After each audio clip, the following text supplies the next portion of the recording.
Assalomu alaykum hurmatli kuzatuvchilar. Bugun sizlar bilan yana sedalishni nerv haqida gaplashamiz. Chunki hozir bizga murojaat qilayotgan bemorlarning yarmidan ko'pi sedalishni nerv shikoyati bilan kelishgan.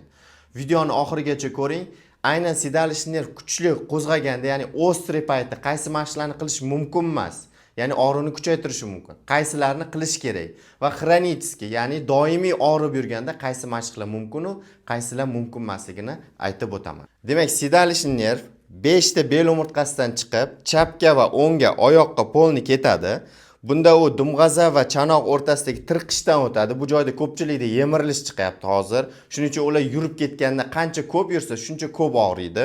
Chunki dumg'aza qimirlaydi. Keyingisi esa noksimon mushayi bo'lib, bu mushayning orasidan sedalishni nerv o'tadi va son chanoq bo'g'imini atrofidan sonning orqasi va tashqi tomoni, boldirning orqasi, to'piqlar va oyoqning tag qismiga o'tadi. Agar sizda bu nervda muammo bo'lsa, sizda oyog'ingizning tagi uvishadi, xuddi nimadir turganday bo'lib, ba'zilarda sanchib og'riydi, chunki ularda vaspaleniya ham qo'shilgan bo'ladi. Keyingisi esa boldirning orqasi tortishadi, xuddi bitta tomirni tortib olgandek. Undan keyin sonning orqasida, tizzaning orqasida tortishish bo'ladi, dumg'aza qismida ikki chetida og'riq bo'ladi.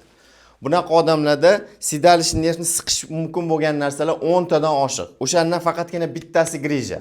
Juda ko'pchilik kichkina grijalarni ham operatsiya qildiradi, lekin og'riq qolmaydi, chunki uni boshqa narsa shu yo'lda siqib turgan bo'ladi. Nervning bitta narsasi bor, pastda muammo bironta suyak siqqan bo'lsa ham tepaga qaratib og'riq berishi mumkin. Tepada bo'lsa pastga qaratib og'riq berishi mumkin. Ya'ni bilish qiyin, aynan qaysi tomondan og'riq kelayotganini. Shuning uchun qiyinchilik tug'diradi davolashda. Endi bu sedalishni nervni ba'zilarda 6 oy va 1 yildan oshiq davomida tortib og'riq berib yuradi. Har xil lecheniyalar oladi, bir xillarda yillar davomida bo'lishi mumkin. Ba'zilarda 6 oy ichida. Shuning uchun bu og'riqni biz ikkiga ajratamiz. Birinchisi 6 oy ichida og'riq paydo bo'lgan va lecheniya olishni boshlagan odamlar. Ikkinchisi esa 6 oydan ko'p bo'lishi mumkin, har xil vaqt. 2 yil, 3 yil, 5 yil doimiy lecheniya olib og'riqni kamaytirib yurishadi, lekin og'riq doimiy bo'lib turgan odamlar. Bularda ostri, xronический 6 oygacha bo'lsa, bu ostri davri deyiladi. Xronический bu 6 oydan ko'p davr. Shunga qarab mashqlar ham ikkiga ajraladi. Agar sizda ostri va juda kuchli og'riq bo'lsa, internet to'la sedalishni nerv mashqlari berilgan, lekin ularning juda ko'pchiligi noto'g'ri bajarilyapti. Даже bizning oldingi videolarimizdagi ba'zi mashqlar ham noto'g'ri. Bularning hammasini praktika davomida, tajriba davomida, bemorlar bilan ishlash davomida hammasini o'rganib chiqdim. Bunda asosiy dumg'azani o'sha sedalishni nervni og'rig'ida berilgan ba'zi mumkin emas mashqlarni hozir ko'rsatib o'taman. Demak, birinchi mashqimizda sedalishni nerv tortib og'riganda oyoqni ikkinchi oyoqqa o'tkazib, qorin tomonga tortish mashqi. Bu noto'g'ri mashq hisoblanadi, chunki bu joyda grushevidniy, noksimon mushakdan ko'ra ko'proq katta dumma mushagi tortishadi. Shuni hisobidan tazzi qopqog'i bitta tomonga aylanib ketadi va dumg'aza qismidan kelgan sedalishni nervni yana ham ko'proq qisib qo'yadi va og'riq kuchayadi. Aynan shu mashqni qilib turgan paytingiz tortishadi, og'riq sal yengillashadi, lekin qo'yib yuborgan paytingiz og'riq yana kuchayadi. Ya'ni bu noto'g'ri mashq. Bu umuman teskari ta'sir qiladi. O'sha grija va bel qismiga davleniya oshib ketadi. Ikkinchi mashq, mana bu ikkalasini o'tkazib olib, o'rtadan oyoqni ushlab tortish mashqi. Bu ham xuddi shunaqa. Ya'ni chanoqni bir tomoniga nagruzka tushib, ikkinchi tomoni qolib ketgan hisobidan chanoq buraladida o'rtadagi dumg'azani siqib qo'yadi. Buni hozir skeletda ko'rsatib beraman. Ya'ni siz oyoqni bukib buni tortganingizda, mana bu chanoqning qopqog'i tashqari tomonga buraladi. Mana bunaqa buraladi. Buralish hisobiga dumg'azani oldidan o'tgan mana bu sedalishni nervingiz teskari tomonda qisilib qoladi. Dumg'aza ham shu tomonga qayrilgani hisobidan yuqori burchagi sedalishni nervni siqib qo'yadi. Shuning uchun bu mashq ham noto'g'ri hisoblanadi. Demak, internetda ko'ringan hamma mashqni ham qilish kerak emas. Shuning uchun mashqni ko'rsatishdan oldin hammaga aytib o'taman, mashq paytida va undan keyin og'riq bo'ladigan bo'lsa, mashqni bajarmang. Mashqdan keyin yengillik bo'lishi kerak. Bu yerda asosiy ishlaydigan prinsiplarni tushuntirib o'taman. Hozir 3 ta mashqni ko'rsatib o'taman. Shu mashqlardan keyin sizda og'riqlar asta-sekinlik bilan yengillashib boradi. To'g'ri, 1 soat yo yarim soat ichida yengillashmaydi. Doimiy shu mashqni qilib borish hisobiga 2-3 kun ichida sizdagi kuchli siydalish nervdagi og'riqlar kamayadi. Videoni oxirigacha ko'ring. Demak, birinchi mashqimiz stulni ustiga oyog'imizni mana shunaqa 90 gradus bukib tizzamiz, yotamiz. Buni asosiy foydasi nimada? Birinchidan, sizda og'riq juda kuchli. Og'riq kuchli payti oyoqni to'g'ri ko'tara olmaysiz. Orqa tomoni tortishadi. Shuning uchun majburmiz mana shu holatga keltirishga. Bu holatning muhim tomoni yotganingizda bel qismidagi chuqurlik, mana bunaqa qo'l sig'adigan joy, mana stulni olib tashab yotadigan bo'lsam, to'g'ri yotganimizda umurtqani bel qismidagi oldinga bukilgan joyi lardoz deymiz va dumg'aza qismi orasidagi siydalish nervni grija va boshqa kasalliklar siqib qo'yishi mumkin. Bu vaziyatda qo'limni mana belni oldiga tiqsam, orqa tomonga sig'adi, chunki egiklik ko'paygan. Agar stulni qo'yadigan bo'lsam, qo'yib yotadigan bo'lsam, qo'l sig'maydi. Chunki bel tekis holatga keldi. Bel tekis holatga kelganda tazingiz oldinga tomonga buraladi. Buni hisobidan bel bilan dumg'aza o'rtasidagi oraliq ochiladi va sizda og'riq sekin-sekin kamayadi. Mana shu holatda yarim soat, 1 soat yotishingiz mumkin. Sizda agar og'riq kuchli bo'lsa, undan ham ko'proq yotish kerak bo'ladi, to og'riqlar kamayguncha. O'shanda sizda mashq davomida foyda beradi. Ya'ni og'rig'ingiz asta-sekinlik bilan har kuni 2-3 mahal shu mashq qilish davomida og'riqlar kamayib boradi va butunlay qutulish ehtimoli baland bo'ladi. Ikkinchi mashqimiz bu kechasi uxlayotganingizda shu holatda uxlashingiz kerak. Bu ham boyagi mashqning davomi. Prosta bunda kamroq bukiladi. Ya'ni boyagi mashqda mana bunaqa stulga qo'ygan bo'lsangiz, taz buraldi. Hozir mana bunaqa yotganimizda tizzani ostiga yostiqcha qo'yadigan bo'lsak, bunda ham taz buraladi, kamroq buraladi. Ya'ni sizda siydalish nerv berayotgan og'riq kamayadi bu holatda ham. Shu holatda kechasi uxlash kerak bo'ladi.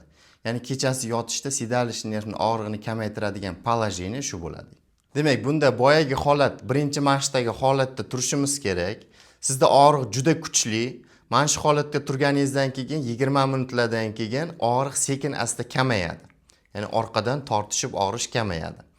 Kamaygandan keyin bironta butilkami, biron narsa olasiz yo uxlovda olsangiz ham bo'ladi. Uchi silliq bo'lishi kerak. Xuddi shunaqa narsa mana oldim. O'shani olasizda sigmasimon ichakni topasiz. Sigmasimon ichak deganda kindigingizdan to'g'ri pastga tushib, chap tomonga yurasiz. Chap tomonda joylashgan sigmasimon ichak. O'sha sigmasimon ichakning ustidan sekin shu narsa bilan asta bosasiz. Nafas olasiz. Chiqarganda sekin bosasiz.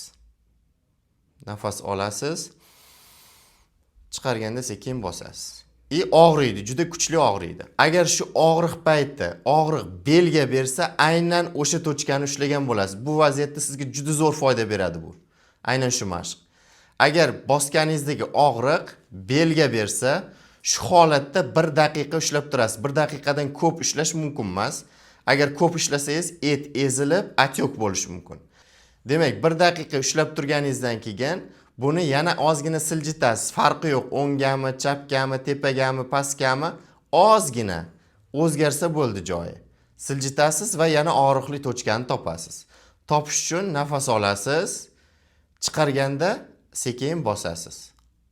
Nafas olasiz, chiqarganda sekin bosasiz. Og'riqli joy topildimi, o'sha joyda yana 1 daqiqa ushlab turasiz. To og'riq kamayguncha. Ba'zilarda 30 sekundda yo'qoladi og'riq. Yo'qolsa, yana salgina joyini o'zgartirasiz.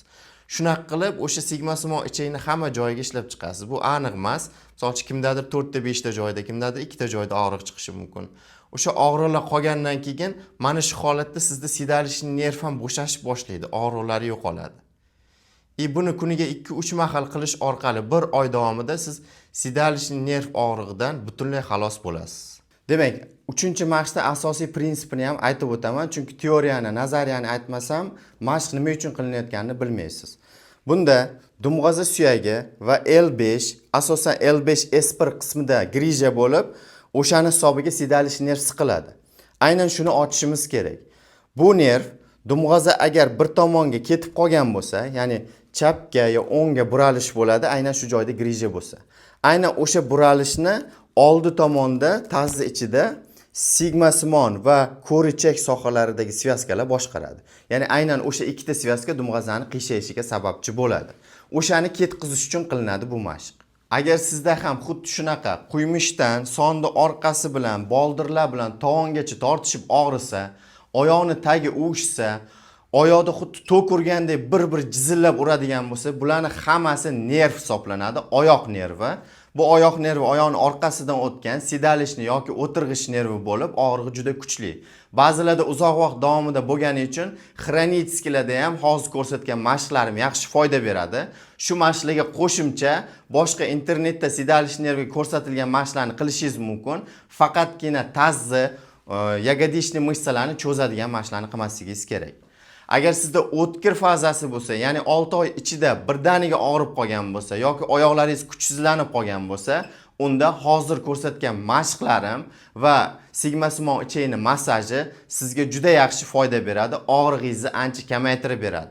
Lekin sidalishning har qanday vaziyatida o'sha nervni siqqan sababni topib davolash kerak bo'ladi. Chunki bu amaliyotning hammasi sidalishning og'rig'ini qoldirib yoki kamaytirib berishi mumkin, lekin kasallikni davolab bermaydi. Sog'lig'ingiz uchun shunaqa foydali videolarni o'tkazib yubormaslik uchun pastda ko'rsatilgan podpisatsiya tugmasini bosishni unutmang.